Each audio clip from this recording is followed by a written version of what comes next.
जय Hind and hello guys, स्वागत है आपका आपके अपने YouTube चैनल ज्ञानदे होस्ट में। और इस वीडियो में मैं आपको बताने वाला हूं बिहार सक्षमता परीक्षा 3 ऑनलाइन फॉर्म 2025 के बारे में कि कैसे आपको यहां पर फेज 3 का बिहार सक्षमता परीक्षा का फॉर्म फिलअप करना है। आपको इस वीडियो के अंदर पूरी जानकारी राशन से लेकर प्रिंट तक स्टेप बाय स्टेप दी जाएगी, तो आपको वीडियो को पूरा देखना है। और अगर आपके मन में उसके बाद भी कोई सवाल कोई डाउट रह जाए तो आप कमेंट के माध्यम से पूछ लीजिएगा। अब चलिए शुरू करते हैं। गाइज, अगर आपने अभी तक वीडियो को लाइक शेयर नहीं किया कर दीजिए, और चैनल के ऊपर नए हैं तो चैनल को सब्सक्राइब करके बेल आइकन ऑन कर लीजिएगा। इसके बाद में जो लिंक मैंने आपको वीडियो के डिस्क्रिप्शन में दिया है, ये लिंक आप ओपन करेंगे, आपके सामने यहाँ पर इसकी जानकारी आ जाएगी, जहाँ पर जानने को मिलेगा कि सभी कैटेगरी कैंडिडेट को 1100 रुपये फीस पे करनी है। फॉर्म आप लोग 22 फरवरी से लेकर के 12 मार्च 2025 तक भर पाएंगे। अप्लाई करने के लिए यहाँ पर आपके क्या एलिजिबिलिटी है वो आप देख सकते हैं। Teachers appointed and working in primary, middle, secondary, higher secondary school of the state of by Bihar, वो कैंडिडेट इसमें अप्लाई करने के लिए एलिजिबल है। क्योंकि एक सक्षमता परीक्षा है, यानी कि आप उसके लिए जो आप जॉब कर रहे हैं उसके लिए आप सक्षम है भी या नहीं, उसी को आपको यहाँ पर इस फॉर्म के माध्यम से बेसिकली परखा जाता है। आप ऑफिशियल नोटिफिकेशन के ऊपर आएंगे तो आपको यहाँ पर इसके बारे में और भी डिटेल में जानने को मिल जाएगा कि ये क्या है, और इसका जो डिटेल्स है उसके पूरा इन्फॉर्मेशन आपको यहाँ पर दिया गया है। अब यहाँ पर गाइज इसमें आप इंपॉर्टेंट लिंक के सेक्शन में आकर के अप्लाइंग ऑनलाइन लिंक ओपन करेंगे, आपके सामने कुछ ऐसा इंटरफेस आ जाएगा। अब यहाँ पर आने के बाद में आपको रजिस्टर न्यू कैंडिडेट इसके ऊपर क्लिक करना है। अब जो आपका फर्स्ट नेम है वो आप यहाँ पर एंटर करेंगे, उसके बाद में मिडिल नेम नहीं है तो खाली छोड़ दीजिएगा, और फिर जो आपका लास्ट नेम है वो आप एंटर करिएगा। फिर आपको आपका ईमेल एड्रेस डालना है, मोबाइल नंबर डालना है, और एक पासवर्ड आपको यहाँ पर क्रिएट कर लेना है अपनी चॉइस का, और उस पासवर्ड को दोबारा डाल करके आपको यहाँ पर वेरीफाई करना है। फिर आप इन जानकारी को चेक करने के बाद रजिस्टर के ऊपर क्लिक करेंगे। इसके बाद में गाइज आपके फ़ोन नंबर पर एक OTP गया होगा, वो OTP आप यहाँ पर डाल दीजिए और रजिस्टर इसके ऊपर क्लिक कीजिए। रजिस्टर के ऊपर क्लिक करने के बाद देखेंगे यूजर रजिस्टर्ड सक्सेसफुली। अब आपको यहाँ पर आपका रजिस्टर्ड नंबर डालना है जो कि अभी आपने रजिस्टर किया, और जो पासवर्ड अभी आपने बनाया अपनी मर्जी से वो यहाँ पर डालिए और लॉगिन के ऊपर क्लिक कीजिए। इसके बाद गाइज आप यहाँ पर इस तरह का इंटरफेस देखेंगे जैसे कि आप वीडियो में देख पा रहे हैं। अभी आपको यहाँ पर देखने को मिलेगा टीचर्स नेम, यानी कि शिक्षक का नाम, जो कि आप ऑलरेडी भर चुके हैं। फिर आपको आपका जेंडर सेलेक्ट कर लेना है। फिर डेट ऑफ बर्थ आपकी क्या है वो आप यहाँ पर कैलेंडर के ऊपर क्लिक करके सेलेक्ट कर लेंगे, इस तरह से जैसे कि मैं आपको यहाँ पर सेलेक्ट करके दिखा रहा हूँ। पहले ईयर, फिर मंथ, और उसके बाद में डे, तो आपका डेट ऑफ बर्थ आ जाएगा। री एंटर डेट ऑफ बर्थ आप यहाँ पर अगेन इसके ऊपर क्लिक करेंगे, कैलेंडर पर आपका ईयर सेलेक्ट करेंगे, मंथ सेलेक्ट करेंगे और डे, तो आपका डेट ऑफ बर्थ दोबारा आपका वेरीफाई हो जाएगा। अब आती है category. EWS applicants general category में अप्लाई करें, यानी कि जो इकोनॉमिकली वीकर सेक्शन से आते हैं उनको जनरल कैटेगरी में अप्लाई करना होगा, ऐसा निर्देश यहाँ पर दिया है। तो जो भी आपकी कास्ट कैटेगरी है, general, EBC, BC, SC, ST, वो आप यहाँ पर सेलेक्ट कर लीजिएगा। अगर आपकी कैटेगरी EBC फर्स्ट है, EBC सेकंड है, SC, ST है, तो फिर गाइज आपको यहाँ पर कैटेगरी सर्टिफिकेट भी अपलोड करना होगा। तो इस तरह से आप कैटेगरी सेलेक्ट कीजिए और उसको दोबारा सेलेक्ट करके वेरीफाई कर लीजिए। अब आपसे पूछे do you belong to differently abled category, क्या आप दिव्यांग श्रेणी से संबंधित है? अगर है तो यस, नहीं तो आप नो कर देंगे। इसके बाद में गाइज आपको यहाँ पर आपका आधार नंबर डालना है, और आधार आपको फाइल यहाँ पर अपलोड भी करनी होगी। इसका फॉर्मेट PDF का रखा है, आपको फ्रंट और बैक साइड दोनों से आपके आधार को अपलोड करना है। अगर आपकी आधार इमेज फॉर्मेट में है तो आप उसको PDF के अंदर कैसे बनाएंगे, आपको गूगल के अंदर आना है और आपको सर्च करना है इमेज टू PDF। ये सर्च करने के बाद ये जो वेबसाइट आएगी पहले वाली, ये आपको ओपन कर लेनी है। उसके बाद सिलेक्ट JPG इमेज के ऊपर क्लिक करना है, और जो आपने आधार की फोटो ले रखी है, अगर आपने आधार की फोटो अपने मोबाइल में ली है फ्रंट वाली और बैक वाली, तो आप यहाँ पर उन दोनों फाइल को सिलेक्ट कर लीजिएगा। जैसे कि डेमो के लिए मैं आपको यहाँ पर सिलेक्ट करके दिखा रहा हूँ, आप उन दोनों इमेज को सिलेक्ट करिएगा और फिर आपको उनको ओपन कर लेना है। इस तरह से आपकी फाइल यहाँ पर आ जाएगी, और उसके बाद में आपको यहाँ पर कन्वर्ट टू PDF इसके ऊपर क्लिक करना है, और आपकी फाइल सिंगल PDF के अंदर यहाँ पर डाउनलोड हो जाएगी। डाउनलोड हो जाने के बाद आप अपलोड के सेक्शन पर क्लिक करेंगे, और जो फाइल अभी आपने डाउनलोड की है उसको सिलेक्ट कर लेंगे, ओपन करेंगे, और इस तरह से आपकी फाइल यहाँ पर अपलोड हो जाएगी। फिर आएगा आपका मदर नेम, तो जो आपकी माता जी का नाम है वो यहाँ पर डालना है, और फिर अपना फादर नेम भी यहाँ पर आपको भर देना है। फिर इसके बाद में आपको आपका परमानेंट एड्रेस यहाँ पर फिल करना है। तो जो भी आपका एड्रेस है वो आप यहाँ पर परमानेंट एड्रेस भरेंगे, और डिस्ट्रिक्ट आपकी जो भी है वो डिस्ट्रिक्ट आपको यहाँ पर डाल देनी है। मैं इस फॉर्म को डेमो के लिए भर रहा हूँ, तो मैं यहाँ पर एक रैंडम इन्फॉर्मेशन दे रहा हूँ, पर आप आपकी रियल इन्फॉर्मेशन यहाँ पर भरिएगा। उसके बाद में स्टेट के अंदर आपकी यहाँ पर आपको स्टेट लिख देनी है, खुद से ही आप लिखेंगे, और पिन कोड क्या है वो भी आपको यहाँ पर डाल देना है। फिर नीचे आते हैं permanent and correspondence address are same, यानी कि अगर आपका परमानेंट और कोरस्पोंडेंस एड्रेस यानी कि प्रेजेंट एड्रेस सेम है तो आप इसके ऊपर टिक कर दीजिएगा, अगर अलग है तो अनटिक करके अलग से भरिएगा।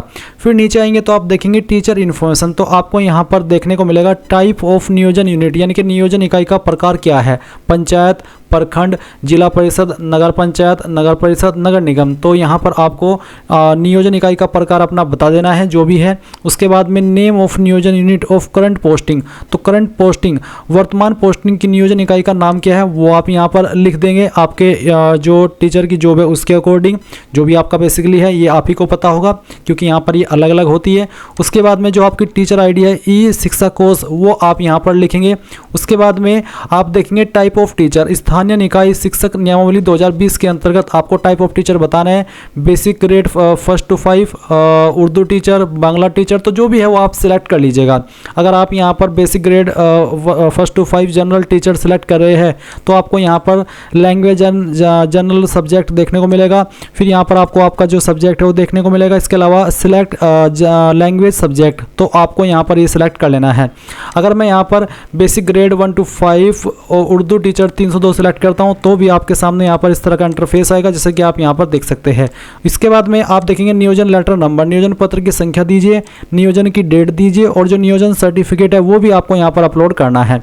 उसके बाद आप यहाँ पर स्कूल डिटेल देंगे, स्कूल वर्तमान स्कूल विद्यालय का UDISC कोड जो भी है आपका वो यहाँ पर भरिएगा, और school name of current posting, जहाँ पर आपकी करंट पोस्टिंग है उस स्कूल का नाम आपको यहाँ पर लिखना है।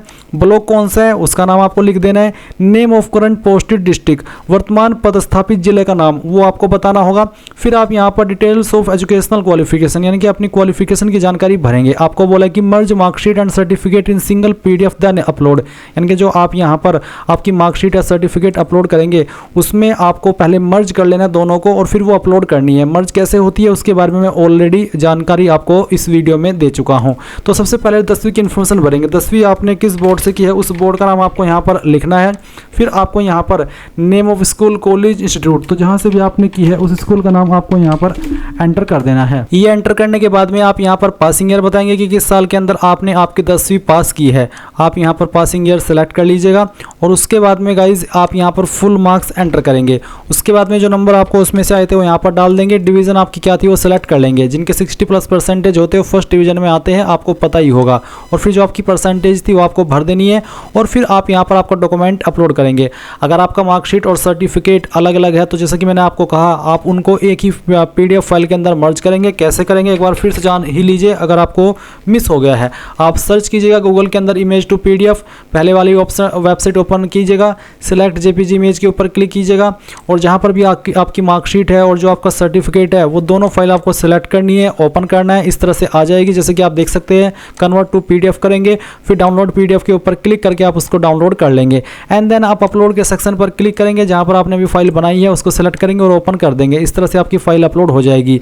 फिर आप यहाँ पर आपकी 12वीं की इन्फॉर्मेशन भरेंगे ऐसे ही जैसे कि अभी आपने 10वीं की इन्फॉर्मेशन भरी है। पहले बोर्ड का नाम, फिर आपको आपके स्कूल कॉलेज का नाम, पासिंग ईयर, फुल मार्क्स, कितने नंबर आए थे वो, डिवीज़न और आपकी परसेंटेज। इसके बाद में आप यहाँ पर ग्रेजुएशन या उसके बराबर की जो आपके पास क्वालिफिकेशन है उसकी जानकारी भरेंगे। मैंने पहले से भर लिया ताकि आपको अच्छे से एक्सप्लेन कर सकूँ। तो आप यहाँ पर आपके यूनिवर्सिटी का नाम देंगे और फिर आपके डिग्री कॉलेज का नाम या इंस्टीट्यूट का नाम देना है जहाँ से आप कर रहे हैं या फिर आपने की है, बेसिकली कर ही चुके हैं। और उसके बाद में पासिंग ईयर, फिर आपके फुल मार्क्स, फिर ऑब्टेन्ड मार्क्स। मैंने सभी जानकारी डेमो के लिए भरी है, आप आपकी रियल इन्फॉर्मेशन यहाँ पर भरिएगा।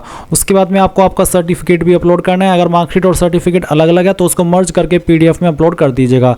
फिर अगर आपने PG क्वालिफिकेशन किया उसकी जानकारी भी सेम वे में भर दीजिएगा। उसके बाद में आता है डिटेल्स ऑफ ट्रेनिंग क्वालिफिकेशन, प्रशिक्षण योग्यता का विवरण आपको यहाँ पर देना है। तो जो आपके पास DLED या उसके बराबर का कोर्स है उसका आपको बोर्ड या यूनिवर्सिटी देना है जहाँ से आपने किया है, फिर कॉलेज इंस्टीट्यूट का नाम, फिर पासिंग ईयर, फिर फुल मार्क्स, फिर ऑब्टेन्ड, फिर डिवीजन और परसेंटेज। साथ ही साथ आप उसका सर्टिफिकेट भी अपलोड कर देंगे। अगर आपने B.Ed या उसके बराबर की क्वालिफिकेशन किया तो उसकी जानकारी भी आप सेम वे में भर देंगे। अगर आपने इन दोनों के अलावा कोई और कोर्स किया है तो उस कोर्स का नाम लिख करके सेम वे में इन्फॉर्मेशन भरिएगा। फिर आता है details of teacher eligibility test, शिक्षक पात्रता का विवरण, सर्टिफिकेट हेडिंग में जो ईयर अंकित है उक्त ईयर को फॉर्म में अंकित करें। टीईटी क्रमांक संख्या यदि 0 से शुरू है तो कृपया 0 को हटा, यहाँ पर आपको इसमें बोला है कि 0 को हटा करके आपको अपना क्रमांक संख्या अंकित करना है। तो गाइज़ यहाँ पर आप क्या करेंगे, कोर्स को सिलेक्ट कर लेंगे, सीटेट है, एसटेट, बीटेट या दक्षता, तो जो भी है वो आप यहाँ पर सिलेक्ट कर लीजिएगा। उसके बाद में आपको यहाँ पर जो पेपर फर्स्ट या पेपर 2 या फिर दोनों किसके लिए दिया था वो आप बताएंगे, ईयर ऑफ टेस्ट बताएंगे, रोल नंबर डालेंगे, सर्टिफिकेट नंबर और उसका सर्टिफिकेट अपलोड कर देंगे। फिर आपको यहाँ पर आपका जो फोटोग्राफ एंड जो सिग्नेचर है वो अपलोड करना है। फोटो का साइज 20 से 100 KB के बीच में रखा है और बैकग्राउंड व्हाइट होना चाहिए। तो आप अपलोड के ऊपर क्लिक करेंगे, जहां पर भी आपकी फोटो की फाइल है सिलेक्ट करेंगे और उसके बाद में आपको यहां पर इसको ओपन करना है। मैंने फॉर्म डेमो के लिए भरा है तो यहां पर मैं एक रैंडम फाइल सिलेक्ट किया हूं। आपके फोटो का डायमेंशन 3.5 सेंटीमीटर इंटू 4.5 सेंटीमीटर रहना चाहिए, नहीं तो अपलोड नहीं हो पाएगा। इस तरह से अगर आपका डायमेंशन सही हुआ आपका फोटो आ जाएगा। उसके बाद आप आपका सिग्नेचर अपलोड करेंगे। इसका साइज 10 से 50 KB के बीच में रखा है, तो जहां पर भी है फाइल सेलेक्ट कीजिए और ओपन कर दीजिए। इसके बाद में गाइज आप यहां पर जैसे फोटो साइन अपलोड कर ले आपको यहाँ पर टिक करना है और सेव के ऊपर क्लिक करना है। गाइज आप जैसे सेव के ऊपर क्लिक करेंगे तो आपकी जानकारी सेव हो जाएगी और आप यहाँ पर फिर डाउनलोड रजिस्ट्रेशन फॉर्म इस सेक्शन के ऊपर आएंगे और अपने फॉर्म का प्रिंट भी लेंगे। साथ ही साथ यहाँ से आप आपकी एप्लीकेशन फीस जमा करेंगे। क्योंकि मैं टीचर नहीं हूँ तो मेरे पास कोई रियल इन्फॉर्मेशन नहीं है। यहाँ पर निकाय वाले टीचर की जो लेटर नंबर होता है, स्कूल का नाम होता है, स्कूल का कोड होता है वो भरने की, इसलिए मैं आगे नहीं बढ़ सकता। बट जब आप आपकी रियल इन्फॉर्मेशन फिल करके आगे से फॉर्म को सेव कर देंगे, आपको डाउनलोड रजिस्ट्रेशन फॉर्म के सेक्शन में आना है और अपनी फीस को पे करना है। जैसे फीस जमा हो जाएगी तो फिर आप एक्नॉलेजमेंट स्लिप के अंदर क्लिक करके यहाँ पर अपने फॉर्म का स्टेटस भी चेक करेंगे और अपने फॉर्म का फाइनल प्रिंट आउट भी ले पाएंगे। इस तरह से गाइज आप लोग BSEB बिहार सक्षमता परीक्षा 3 ऑनलाइन फॉर्म 2025 भरेंगे। आई होप ये प्रोसेस आपको पसंद आया होगा। Thanks for watching. जय हिंद।